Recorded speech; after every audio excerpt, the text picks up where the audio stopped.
Okay, chapter 7, we're going to talk about international trade theories. The theories we're going to cover tonight, they start all the way from classic theories, 15th century, all the way to modern theories for today. So that's basically the gist of chapter 6. All theories from the beginning all the way, 15th century, all the way to today. Very recent theories, which we call them classic theories versus modern theories. So classic theories starts with mercantilism. The first one, the first theory we're going to talk, I'll just write down here. You have, I don't know if you guys can see it. Mercantilism,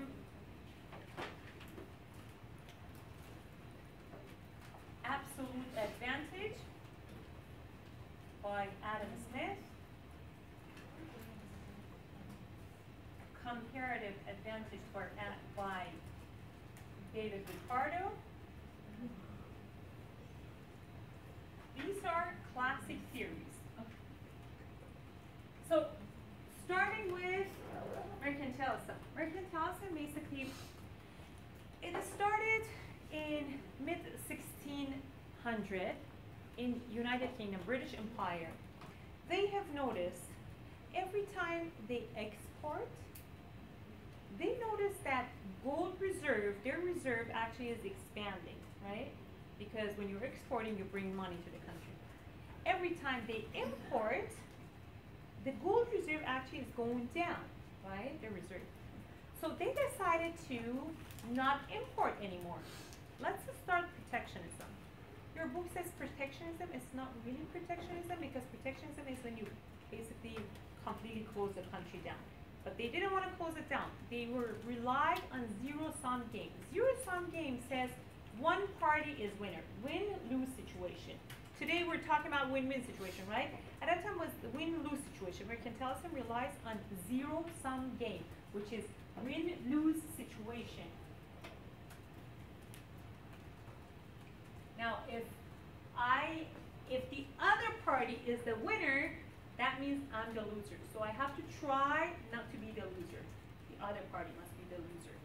So I only want to focus on exportation, not importing at all. If I import anything, that means I'm the loser.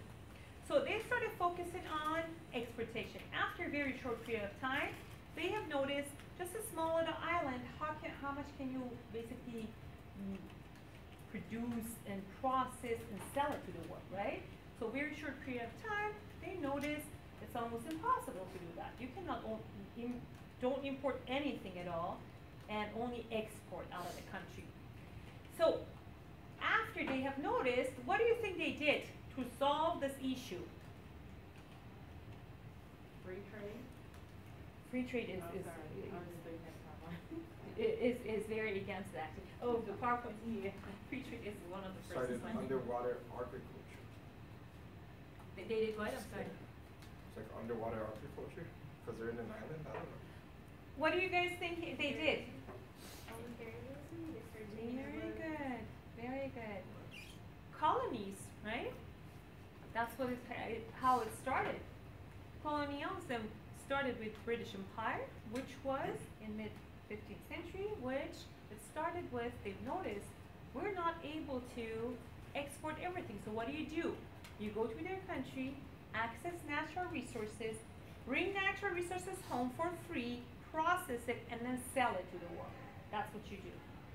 So that's how the colonies started, right? One of the largest that we know around the world today is India, right? Which was India at the time. So, do you guys remember I don't know if it was this class that I showed in, at one point, about 107 years ago, I guess, the world was literally divided, other than 2-3 countries around the world, the world was literally divided between Portugal, France, Germany, Dutch, and United Kingdom. That was it. Those 5 countries basically owned everywhere around the world. Do you remember the first day I showed you guys the time zone differences? That France has the largest time zone difference? It's not because of the land area of the country. It's because of because of the colonies that they own around the world. Because of the islands, different small little islands everywhere. So that's how basically the ideology of colonialism started with mercantilism, which was Great Britain. So about 150 years later, Adam Smith came around. Adam Smith is the father of free trade. He's basically well known, famous for free trade theories that he implemented. So he said, well, if a country has absolute advantage over another country, at least let them produce. For example, what does it mean? In my example, let's say we have two countries now. All of these theories, you're going to see at the end of the chapter, at that time the theory was based on two countries around the world. So all these theories that have been written are based on, hypothetically, two countries around the world. So he says, let's say the world is divided between two countries. Let's say Cambodia and Germany. Let's say bikes, they make bikes and rice, right? Let's say Germany makes exact same natural resources, amount of resources they're using, capital, human, land resources, exact same is provided to both of them. Germany is producing, let's say, 100 bikes a year, Cambodia 50. Germany is producing, for example, 100 tons of rice a year, and Cambodia 90 tons of rice a year, right? So in this example, which country has absolute advantage over the other one? Germany, right? Exactly, Germany. So he basically was, Adam Smith said, if a country has absolute advantage, let them produce. For example, tea leaves are famous for India, right? Like tea, they have very good tea products. If now they have the natural resources, they have the land, agriculture, the climate, everything, and the process is not difficult, they can do it, let them do it, right? So if they have absolute advantage over everything, whatever products that we're buying, let them do it, and we'll buy from them. The theory, unfortunately, because it was only on two, and then at the end, basically, it says the critics about it. The critics say that it can't be only two countries. Now, how about Cambodia? Who is going to buy from us? If I'm Germany, who is going to buy from me? Cambodia, right? Should buy this. One country like Cambodia, right? But the problem is that I'm not letting Cambodia work at all. How are they going to buy from me? Well, maybe they want to sell fruits. Well, that's later on. We're going to talk about a lot of other basically people, scholars later on criticize that it could not be only based on two products and two countries that you put your theory based on. Right. That's one of the flaws that they have. That's correct. It's not real to have two countries, two products. But, so based on this theory, they figured out later, David Ricardo said, but if we're only, this is also a kind of colony too, it's kind of an exploitation too. We're only giving advantage to countries that they already have advantage. We know that we have the advantage, basically, a couple countries at that time.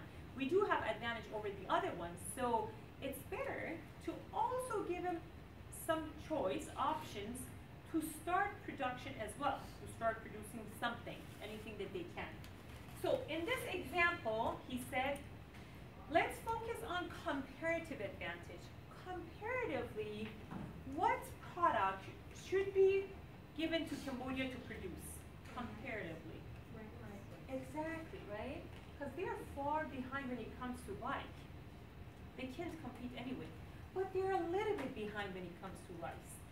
How about, that's why it says comparative advantage, because we know they don't have advantage. We just wanted to give them some advantage, which is comparative advantage, right? How about we let them focus on rice? Now what happens is that when they focus on rice, they're taking all the resources from bikes, because they don't need to focus on bike anymore. So they take all the resources from bikes and focus on rice. Now they even doing better. And so is Germany. Now Germany is not going to produce rice anymore. they will focus and shift all their resources to bikes. Now they can actually produce better bikes, right?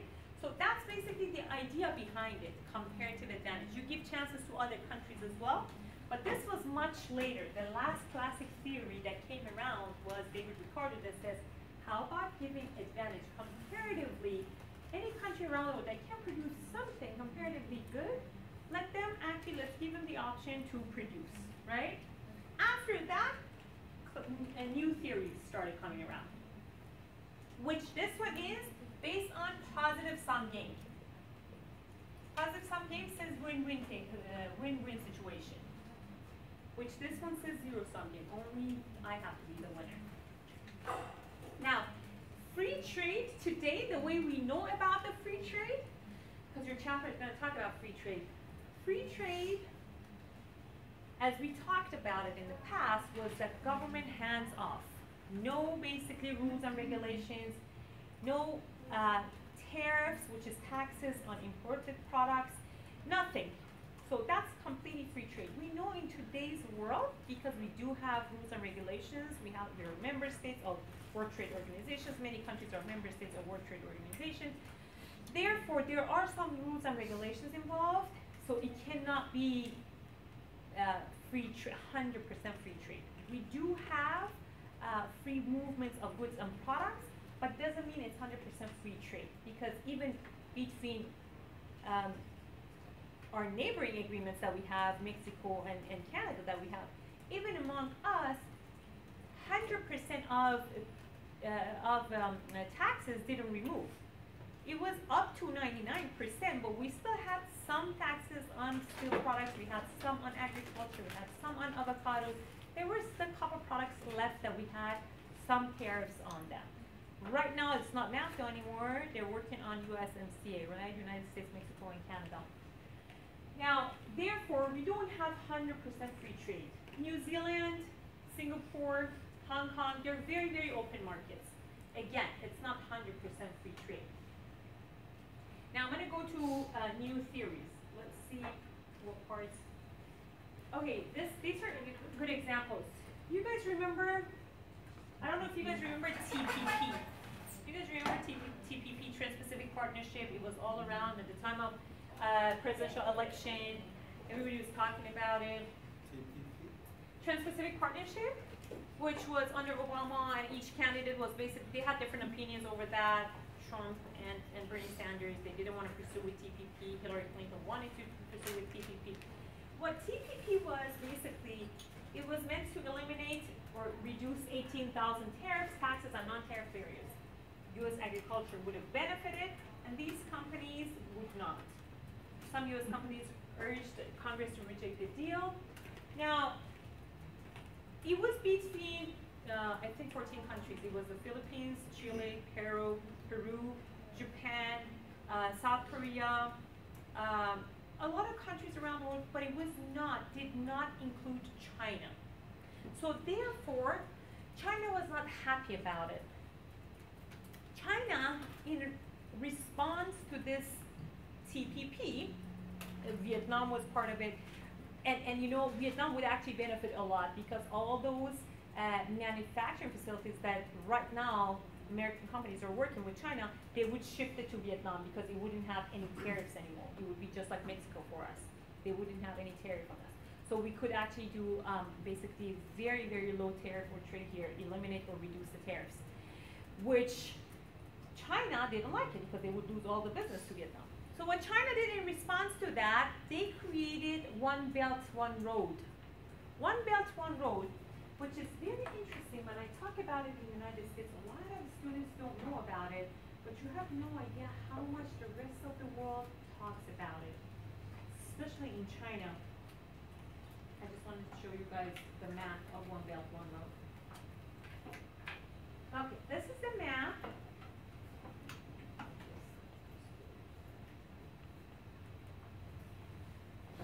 China is trying to revitalize the old Silk Road. Silk Road used to basically connect China east to the west, right? Now, today, in response to TPP, China wanted to make sure to basically again implement the same rules for One Belt, One Road. What it means, this is China. One Belt, One Road, which means he wants to include all around the world, but leave United States out. So one they have comes from here, Mongolia to Russia. Another one goes from all Central Asian countries to Europe. The other one comes from, again, Central Asians, but comes to Iran and goes to Turkey, goes to Europe. The other one includes Pakistan here. The only one that doesn't include Afghanistan. It comes down from here, includes India and all these, Bangladesh, India, and all these Southeast Asian countries. And then from South China Sea, it comes here, goes all the way, Suez Canal, goes to Africa, and goes to Europe again. So it includes all the world except United States. Because United States, they feel like that's what the United States did, right? So TPP didn't go through, because when President Trump came into the office, he basically rejected the deal and it didn't go through at all. So it didn't happen. However, China is still pursued with its One Belt, One Road. So again, it's very, very famous around the world. The One Belt, One Road of China, it's extremely famous. How many of you guys have heard about it before? No one. It's amazing that I don't see any of my students in any of my classes ever know anything about One Belt, One Road. Wait, so does that mean that China just gives like cells to everybody except the US? Gives what to everybody? So China, like, their manufacturing goes everywhere. No, not at all. We're going to keep our relationship with China. It has nothing to do with it. But it really does help all these locations very much. It really improves. It helps this region basically more than United States. But we can still keep our relationship. Like, we're going to have still manufacturing in China. That has nothing to do with it. But a lot of basically business goes to all these countries, basically influencing the countries in the region. Let's put it that way. It's mostly political rather than economics. Politics is always the base for economies, right? But its base is always politics. Now, China also has proposed, and they have already went through, the proposal went through a couple years ago, International Development Bank, which is between emerging countries, Russia, Brazil, China, India, and also a couple other countries in the region joined through. For example, I think South Korea, they allow them as an observer. Iran is an observer right now currently. Pakistan, all those are observant this time. What is it replacing with the World Bank? Remember we talked about international organizations in the first week? So World Bank basically was developed based on helping World War II defeated countries, after World War II defeated countries such as Japan, Germany, and all that, to be built up. So the main reason behind it was that. But later on, because those countries already picked up, they didn't need it, so World Bank focused on other emerging countries, or other basically less developed countries. So, but World Bank is always in Washington, D.C., and its managing director must be always someone from the United States. It must be U.S. citizen. So China started IBD, like IDB, International Development Bank, with other strong emerging markets to make sure that now their focus is also the same thing. They will actually loan, or they will lend money, or they will help other emerging markets in the country, around the world, and they actually, if they want to join them, they put him as an observer, just the same system as World Bank. Put him as an observer for a couple years, and then they can join. So that's basically example of TPP and how all these trades starts. Now let's go to the new theories. What's IDB stand for one more time? International Development Bank. Okay, the new theories are Heckscher-Ohlin, Krugman, strategic policy, Heckscher-Ohlin, Krugman, Michael Porter, Vernon. Heckscher-Ohlin, these are all 20th century. Heckscher-Ohlin basically focuses on factor endowments.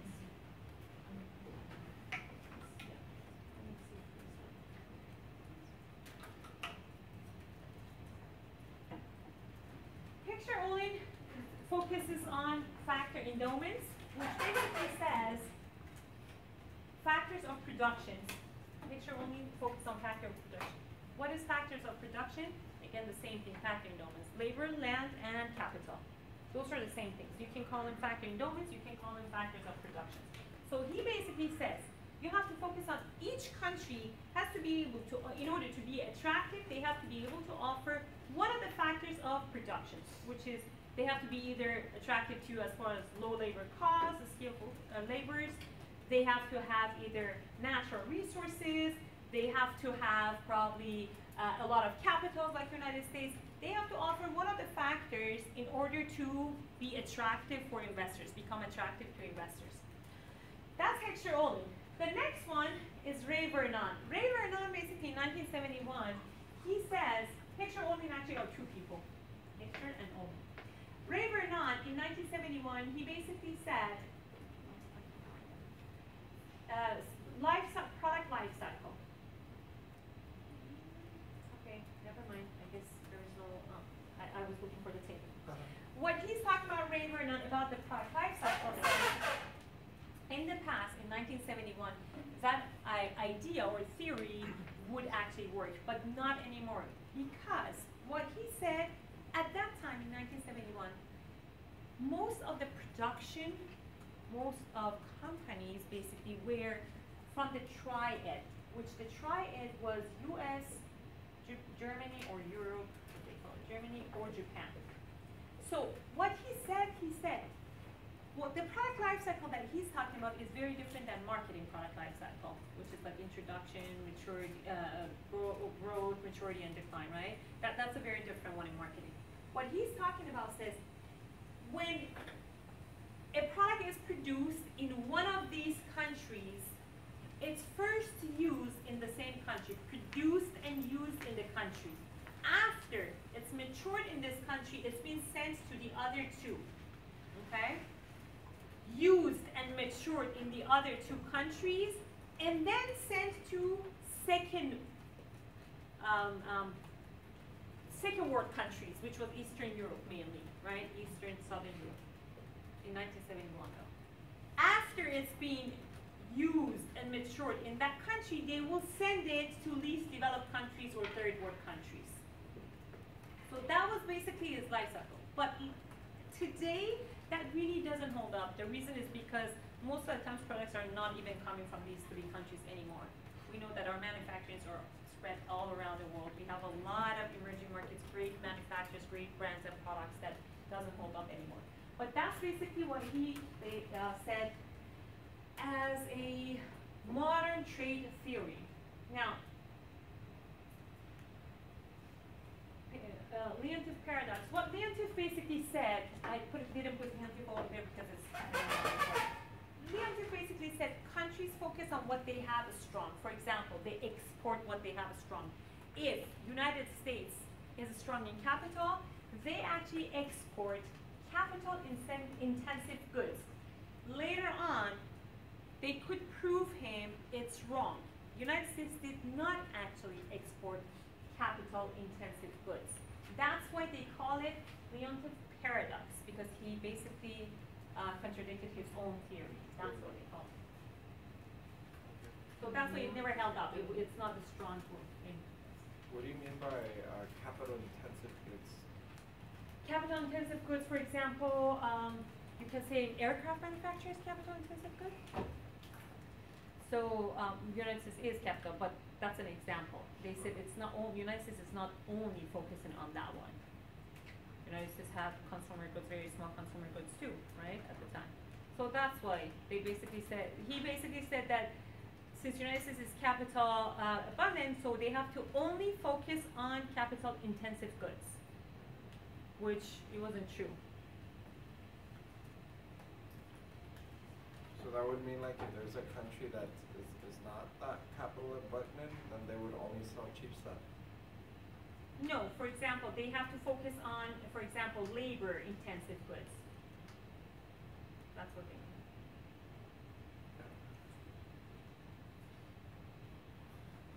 Now, let's talk about the next one, Michael Porter.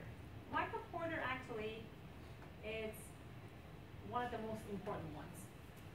Michael Porter, what he says, he's still around and he's a professor at Harvard. He basically said his diamond, out of all those new theories, his diamond is the most widely commonly used. He basically says companies, when they want to expand to another country, they have to consider these 4 factors. We have to understand that besides the economic system of the country that is different, political system that is different, culture that is different, there are a lot of other factors that is involved as well. The 4 main ones are these 4. I'm going to start from here, demand condition. What he said, you have to understand that demand condition is very different in each country. Therefore, you do not need to, that means product attributes basically, or specifications. You don't need to produce exact same products that you're producing in the United States in another country. It might actually add more cost and might not be basically demand in the market for that product. For example, in the United States, we use milk. But our milk, we use enhanced products because the core product, if you're talking about core product, is milk. We put it in like gallons of homogenized, pasteurized labels, and then calcium, it has different caps, right? Well, what are you exactly buying? You're buying the milk, right? So you're buying the core product, but you are paying $4 or $5 or $6 per gallon, you're paying for the enhanced products, right? That's the demand condition that is very high in the United States as well as other developed countries, for example, Western Europe and Japan. Now, the same core product in Ecuador, for example, milk, if they want to purchase milk, they go to grocery store, mom and pop shops, the small shops, you take your own plastic bags and they pour milk into the bag, right? Then you bring it home. So that's the same core products. They're using exactly the same thing we're using, right? However, we're using the enhanced products, but they're using the core product. Now, if you want to take, if you believe that milk, enhanced milk here in the United States is basically high quality and I have to export the same standards to Ecuador, you're absolutely wrong because the demand might not be there. So that was basically his purpose. You have to match the demand, the country over there, market demands low cost core products, not high cost enhanced products. So you have to match with the demand of the country. Now, related and supporting industries. He basically said, we know why Ghana is exporting cocoa. We know why Brazil is exporting coffee, and we know why Saudi Arabia is exporting oil. But why is Switzerland very good at watches, and they export watches? Right? They're very good. Like, they have one of the best brands of watch, right? So, and the answer is because of related and supporting industries. About 150 years ago, for example, Swiss government, 120 years ago, they have noticed that they're a very small country, they need to focus on something, and they have noticed they have very talented people, labor force, that are into watches, design, and basically building watches, like manually. So government was actually interested in boosting the industry. They dedicated a lot of budget to this industry. So at that time, they started putting a lot of budget for giving to basically the laborers, putting in the industry, research and development, and then advanced manufacturing. Because of that in the area, a lot of suppliers moved to that area. The transportation system, logistics becomes more advanced when it comes to that. All the related and supporting industries become strong and stronger. Even though if you think about it, United States, in Detroit, Michigan, just because there was more, a lot of automobile manufacturers, you know that a lot of suppliers and customers moved there, right? So it actually actually brings, and a lot of people who were in that industry, they move there too to find work over there, right? So the focus of it and government support basically builds the industry, makes the industry stronger. And when we're talking about related and supporting industry, we're talking about customers, suppliers, logistics, transportation, we're talking about everything. Factor endowments, this is what we talked about, it's HROLE, which says you have to focus on to see if the other country target market, what do they offer? Labor, land, or capital? Which one are they strong? And firm strategy, structure, and rivalry. This is very interesting because you have to understand if your business in United States, for example, is in oligopolistic industry, doesn't necessarily mean that your business will fall in oligopolistic industry in another country too. It might be actually in another fall and under another category. Let's talk about the rivalry system in other all basically around the world. It's either monopoly, right? The structure of rivalry in industries, or oligopoly, or pure competition, or monopolistic competition.